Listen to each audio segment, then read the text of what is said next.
cymbal roll after the pre-chorus.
Welcome to you all this evening.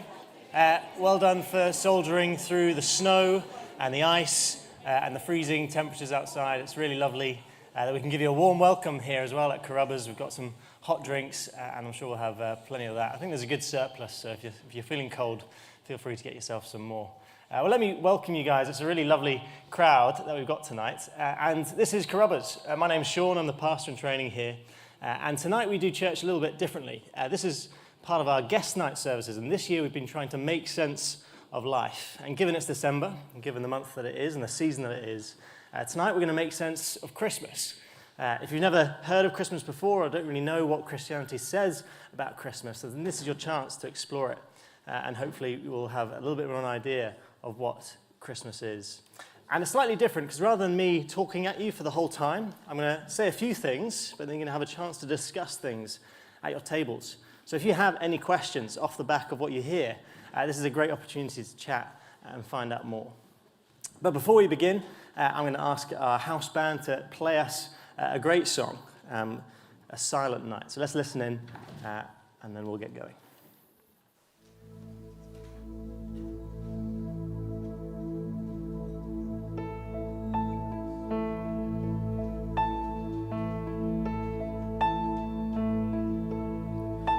Silent night, lonely night, oh, but calm, oh, but bright, darkened clouds have hidden God's face, deepening doubts have veiled His grace. Have you heard our cries? Have you heard our cries?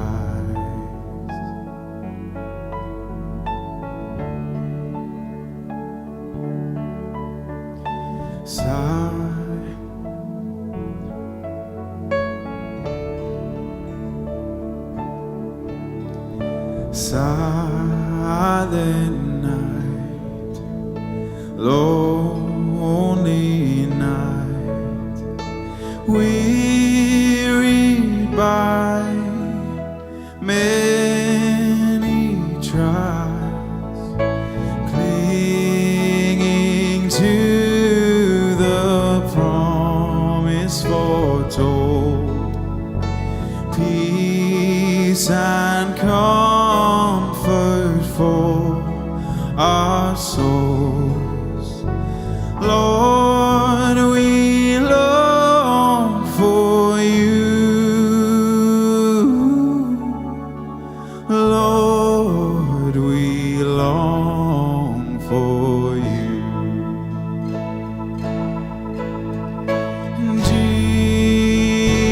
Jesus, you entered our night, bore our sorrows and laid down your life, conquered the darkness and rose up in light. All of our hope is in you.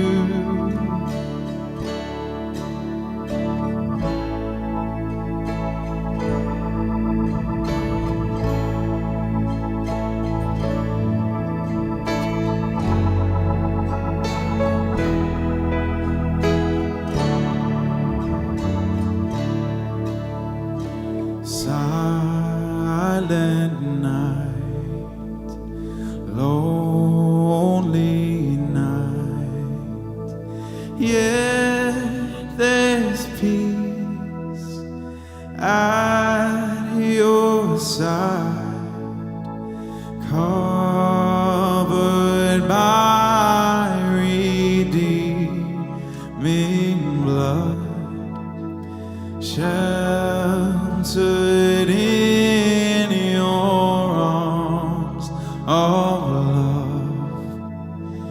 Christ the Savior is born. Christ the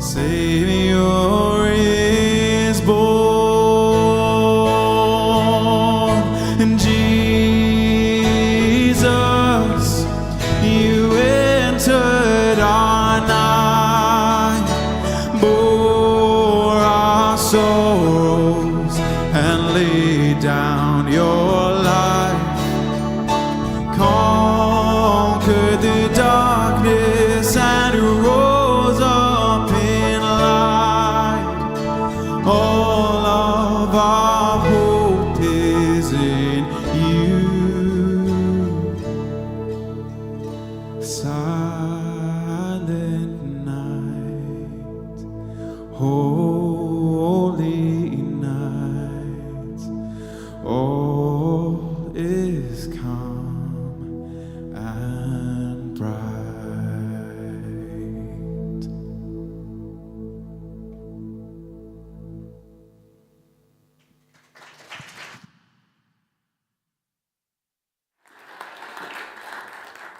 Thanks so much for that. We'll be hearing from them later, and as you'll notice, we're doing slight variations on well-known Christmas carols as we're thinking about this theme of Christmas. But let me tell you about what happened to me a few years ago. So a few years ago, I got the opportunity to go caving. Let's see if this works. Not quite. You might have to do the slides for me. There we go. So a few years ago, I got the opportunity to go caving, and it's exactly what it sounds like. You kind of get strapped up into all your gear, you get a wetsuit on, a helmet on, and you just go into a cave. And so we went in, we had to kind of like go down some waterfalls, wade through some streams, all in the darkness. And eventually our guide took us to a particular cave, and he told us to turn our head torches off. And the cave we were in was completely 100% pitch black darkness. Absolute darkness. It was something I've never, ever experienced before in my life. I would hold out my hand in front of my face like this, and I couldn't see a thing. It was really, really disconcerting. It was really a bit worrying. Your mind starts to run. What if my head torch is broken and won't turn back on? What if everyone else leaves and I'm just on my own in the cave? Like, how on earth am I meant to get out of here? Darkness can be quite frightening. And darkness is something we notice particularly in the month of December. If you're new to Scotland, then this is something you'll have to get used to. As soon as you hit November, December, the night gets really quite dark and the days get short. The darkest day of the year is going to be this month, on the 22nd of December, the shortest day of sunlight. But darkness isn't just external. It's not just a phenomenon in nature. Although it seems to have an impact on us, SAD, or seasonal affective disorder, it seems to affect about 2 million people in the UK. But putting the winter weather aside, Christmas time can be a time of real darkness for people too. Perhaps because, as you'll notice in our society, Christmas joy is something that's kind of thrown upon you. The marketing companies ramp up all their advertising. They encourage you to buy more gifts and do more and spend more. Why? Because it's Christmas. You have to get into the Christmas spirit. Just get happy. It's perhaps when we're forced to try and be joyful and happy. That's when we most strongly notice the parts of our lives where there isn't much joy to be found at all. And Christmas can be that time of year sometimes. Christmas can make us think of all the people that we've lost. We can be hit with that sadness because as we look around the dinner table at Christmas Day, there's some people missing. Maybe it's the relationships that were fragile or even broken completely. We can start to think about all our regrets, all the things that we wish we did or didn't do. We can start to remember all the hurtful things that were done to us or that we had done to others. Christmas time can be a painful reminder of our loneliness instead of our connection to others. And the event, the festival of Christmas, it can't be the real solution. There's no amount of food or alcohol or gifts or Christmas music that will just turn you around to make you feel happy. You won't just cheer up just because of those things. So the darkness can be on the outside. It can be outside right now as it is. But true darkness, real darkness, can be in our own lives and hearts too. And true, real darkness it's not just going through a difficult time. Real darkness comes when we are incapable of seeing a way out, not even able to see any light or hope at all. Think back to the cave when I couldn't see my hand in front of my face. Sometimes we can see that there's no way out. It can feel like there's no way out. We feel completely hopeless. So I want to give you guys an opportunity to think about that idea of darkness a little bit. Why do you think we experience darkness in our lives? Maybe spend a few minutes on your table just thinking about that. Where do you see the darkness coming? And why do you think we experience it? Spend a few minutes and then we'll come back together.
let me draw our conversations in there. You'll have a few more chances to continue chatting.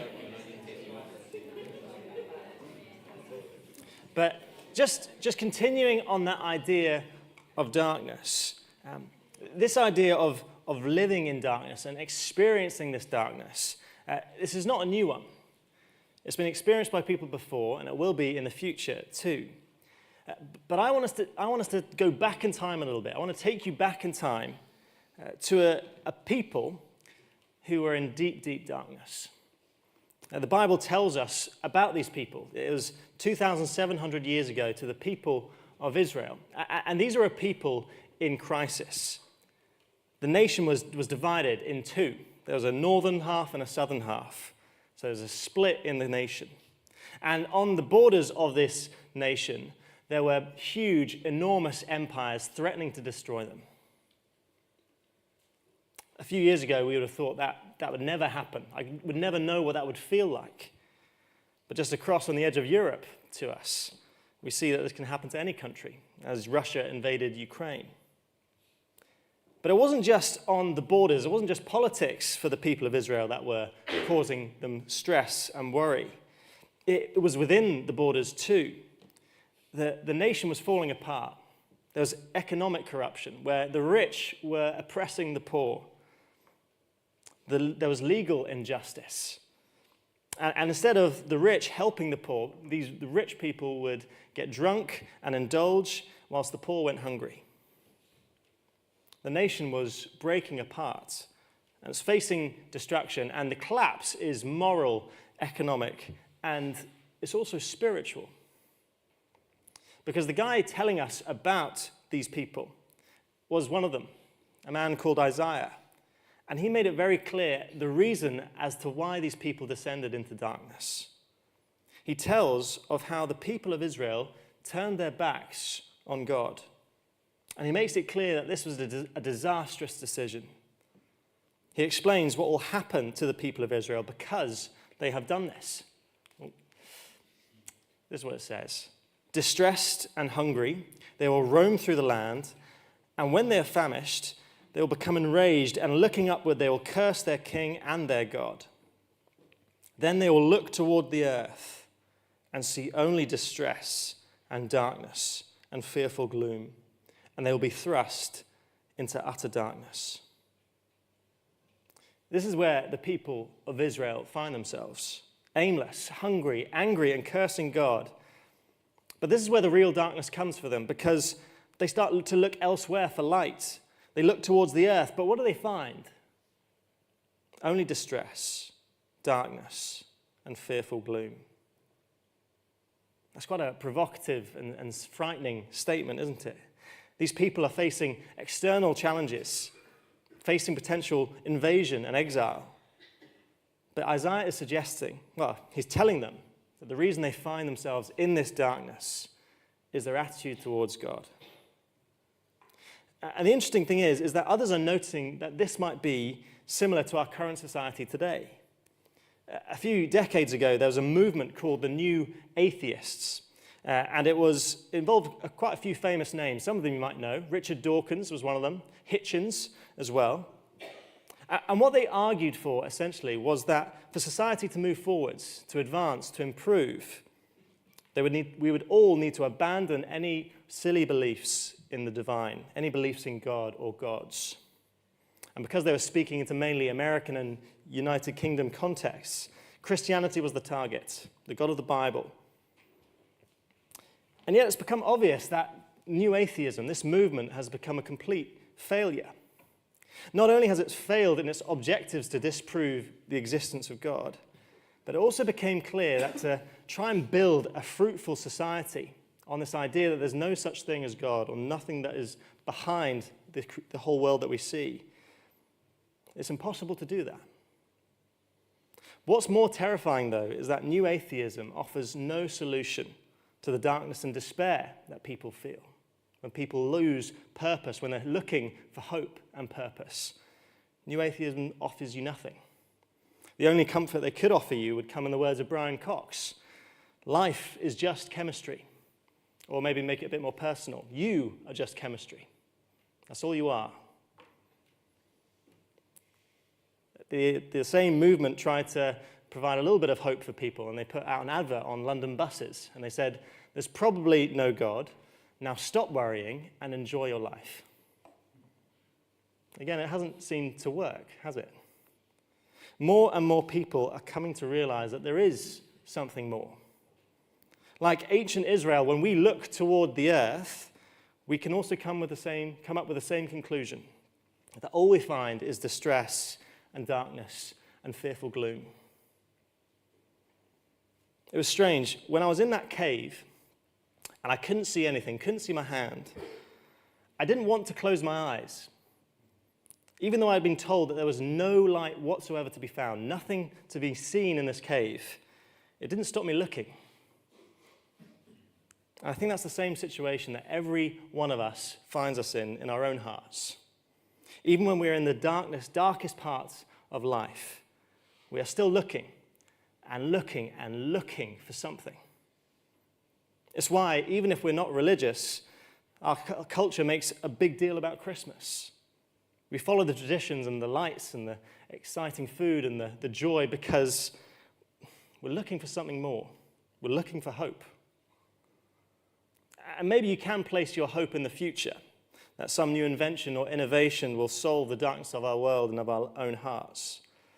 Maybe we can look to our own selves. Can there be some light within us, maybe, that can chase the darkness away? Something that's becoming a bit of a tradition in our household with my wife and I is that we're watching the whole Harry Potter series up until Christmas Day. And the books are full of interesting quotes, but there's an interesting one that came in the film. One of the characters, Sirius Black, he says this, "We've all got both light and dark inside us. What matters is the part we choose to act on. That's who we really are." We have an instinct that behind the darkness that we see in life, behind the appearance of light and joy at Christmas, that there has to be something real behind it that we're looking for. But let me leave you with that quote and let you have a chat. Where do you think light can be found? What do you think the answer is to the darkness that we experience in our lives?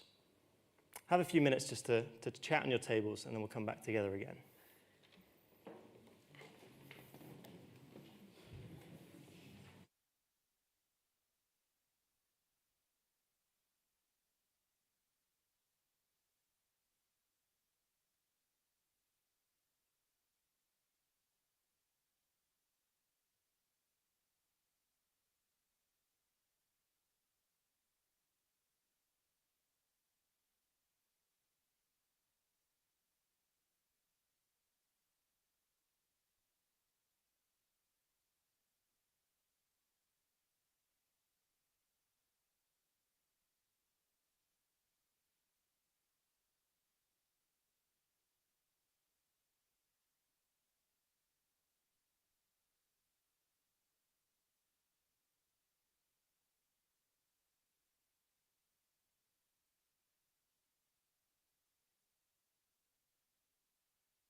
We're going to take another pause in our discussions.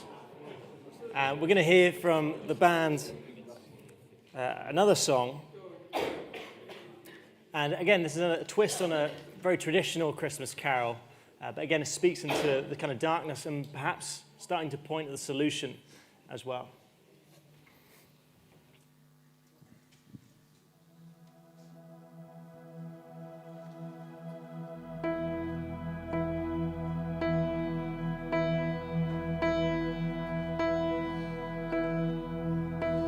Oh, come, all you unfaithful, come, weak and unstable, come. No, you are not alone. Oh, come, barren and waiting ones, weary of praying, come, see what our God has done. Christ is born, Christ is born, Christ is born for you.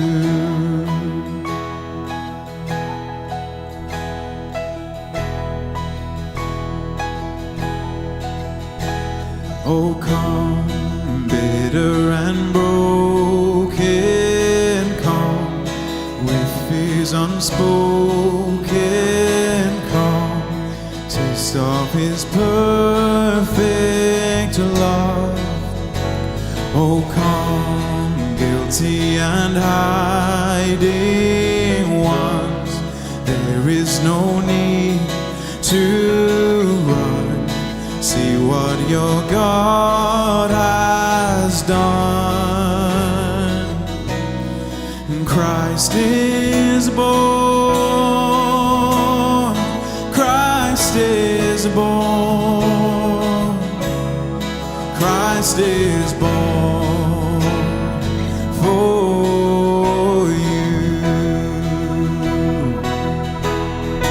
And he's the Lamb who was given, slain for our pardon. His promise is peace for those who believe. He's the Lamb who was given, slain for our pardon. His promise is peace for those who believe. So come, though you have nothing, come, he is the offering, come, see what your God has done. Christ is born, Christ is born, Christ is born for you. And Christ is born, Christ is born, Christ is born for you.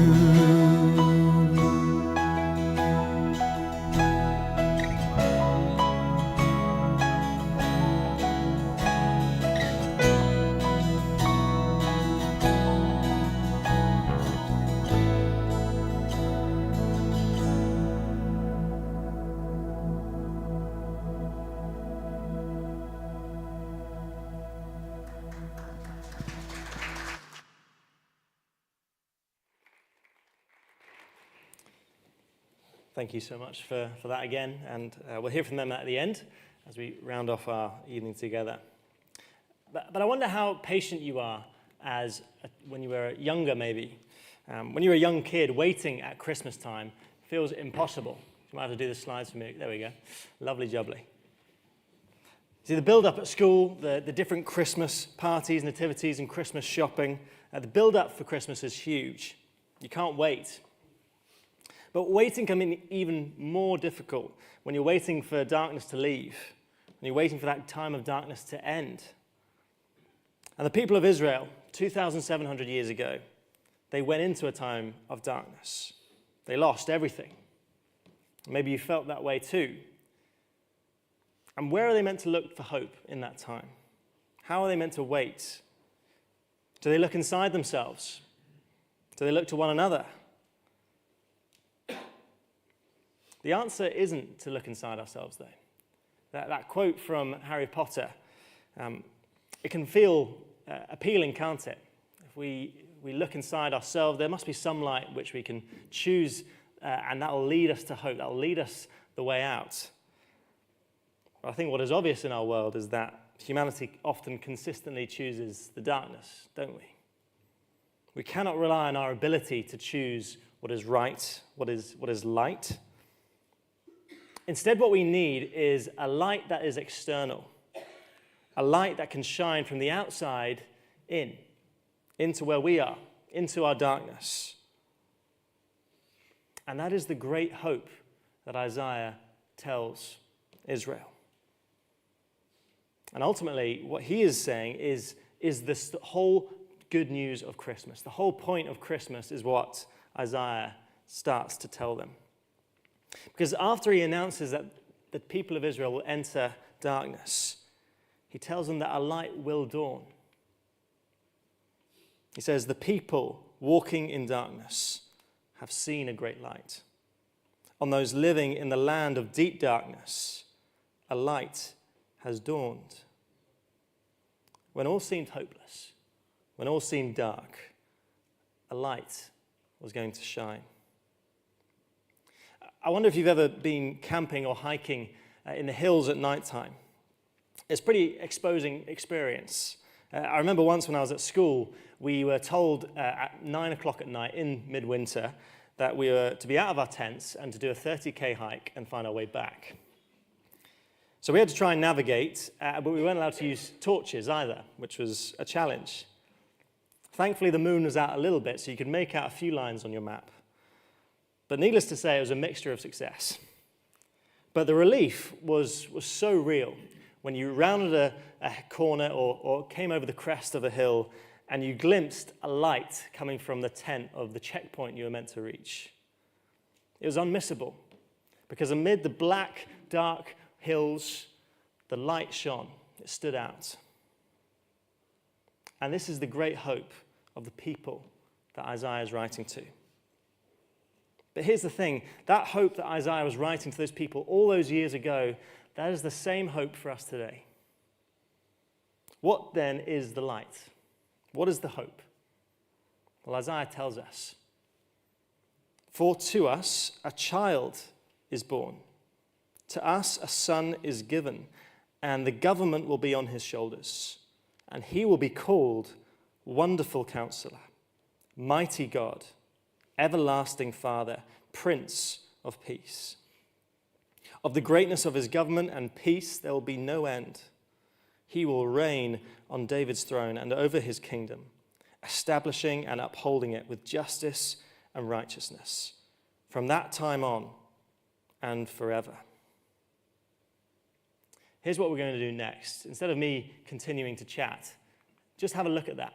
Have a look at that little section of Isaiah and talk about these things. What kind of hope is he describing?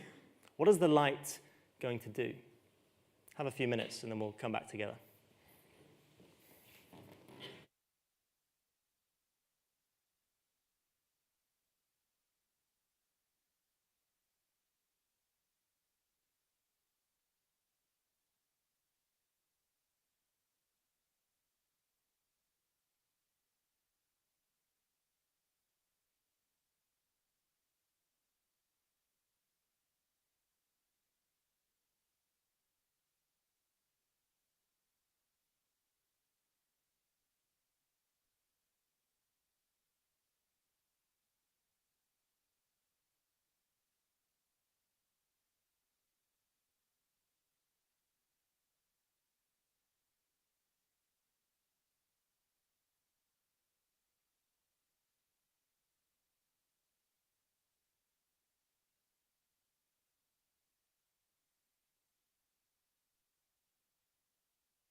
Let me draw us in there. And I wonder if you're starting to see the connection between what we're thinking about and Christmas now. I'm going to put a picture up on the screen in just a moment. If you've seen this before, don't yell out what the answer is too quickly. But try and spot what is wrong with this scene. What is out of place?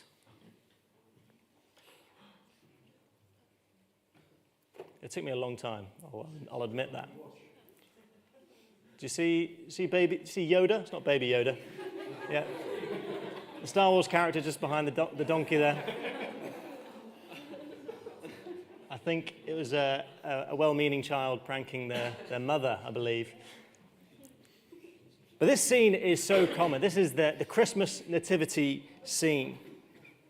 It's a picture of what the Bible records of all these people gathering around a child that was born. People gathering around a little baby. And my son is 4 months old now, but I can get it. They're fun to look at. They're fun to gather around. They provide a lot of joy. New life is beautiful. But what Isaiah is describing about the child being born, this child is no ordinary baby. This child is the great hope of the entire world. Everything will be transformed by this child. He'll be a king over a kingdom that will never end. He'll bring peace. He'll bring care. He'll bring comfort.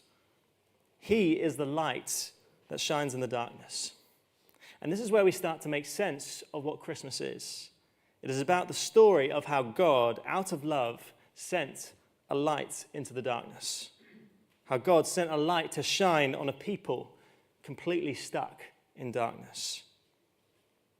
And this hope, this light, is external. It doesn't come from humanity. It comes from the outside. It comes from God. The child that Isaiah is talking about is Jesus. And this may seem a little far-fetched, but the people who are eyewitnesses to Jesus' life were in no doubt. This is what John says, one of the eyewitnesses of Jesus' life. He says, "In him was life, and that life was the light of all mankind. The light shines in the darkness, and the darkness has not overcome it." We know that darkness is in the world.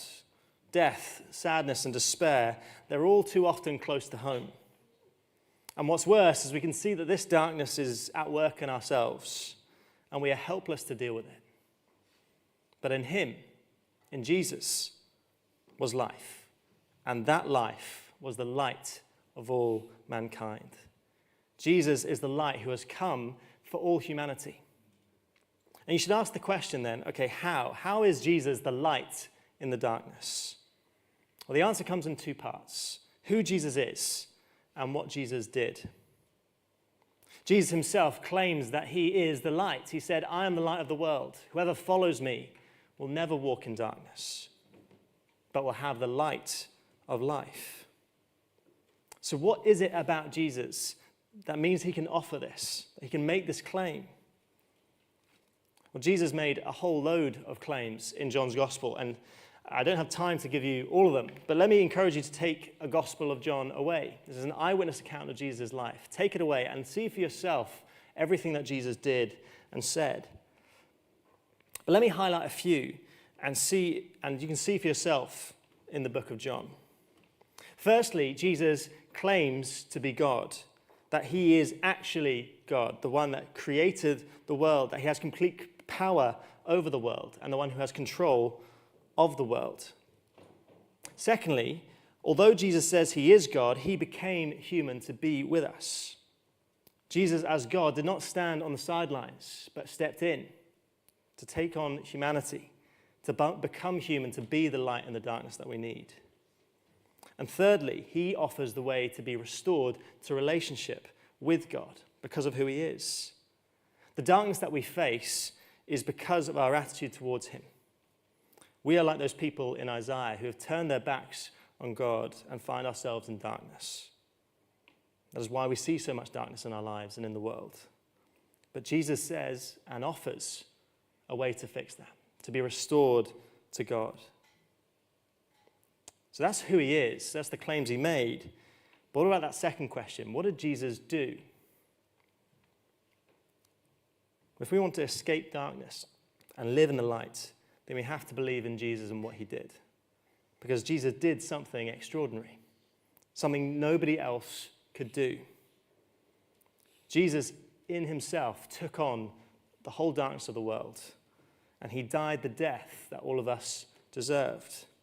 Because John records that this baby boy that was born eventually ended up being crucified on a Roman cross, executed, not because he was guilty of any crime, but because he willingly gave himself in our place. God became flesh to take on your darkness, my darkness, and the darkness of the world, to die and endure the wrath of God so that we could be forgiven and restored to him. It wasn't a performance. It wasn't symbolic, because as John tells us, the light shines in the darkness, but the darkness has not overcome it. Jesus defeated death and darkness, and this is where Christmas is pointing to. The birth of this baby is not the main event. The destiny of this child was to die on a cross, and he was placed in a tomb. He was buried. But when his followers came to the tomb, they found it open. The stone had been rolled away. This is what his followers record when they came to the tomb. Simon Peter came along behind him, one of the other followers of Jesus, and went straight into the tomb. He saw the strips of linen lying there, as well as the cloth that had been wrapped around Jesus' head. The cloth was still lying in its place, separate from the linen. Finally, the other disciple who had reached the tomb first also went inside. He saw and believed. John goes on to explain how Jesus then appeared to his followers, showed that he was alive, he was real. It wasn't anything, it wasn't make-believe, it was true. Remember that experience that I mentioned in the cave? Seeing nothing, complete darkness. I wonder if you sensed a bit of that discomfort and desperation of being in absolute darkness with no light to be found anywhere. We will face, or we might be facing even in this very moment, a darkness that is all the more terrifying because we can't see a way out. But this is the hope that you can find in Jesus. You have an opportunity to know the light. And you have a decision to make. So let me leave you with these last few words from Jesus. When Jesus spoke again to the people, he said, "I am the light of the world. Whoever follows me will never walk in darkness, but will have the light of life." That's what Jesus is offering. To know him is to have light. Have a chat on your tables, and then we'll hear from the band shortly.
Hey folks, we're going to listen to one final song before we finish off for the evening. And this song is a really good one. This is talking about where the real joy of Christmas is to be found. So let's listen in and then we'll close off the evening.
Well, I really hope you've enjoyed this evening exploring a little bit about what Christmas is. But don't let this be the end of your search if this is something you want to know more about. If you want to find out more, we've got a whole load of things happening this Christmas season at this church. And if you want to find out more, come and chat to me. Chat to those folks who welcomed you at the door, who are offering you lovely drinks as well. I'm sure they can point you in the right direction. But also, given that it is the season of Christmas, we have gifts to give you.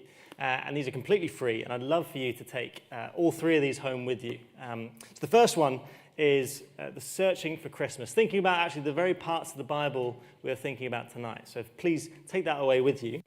And given that if you've missed the whole year of all the making sense of life questions we've been thinking about, then you can take away this book, which asks the big questions in life and gives you some really helpful places to start. So take that with you as well.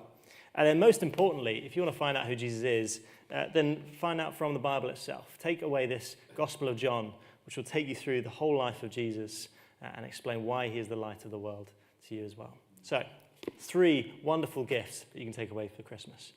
Please feel free to enjoy the rest of the nibbles and drinks, and feel free to chat further if you have more questions.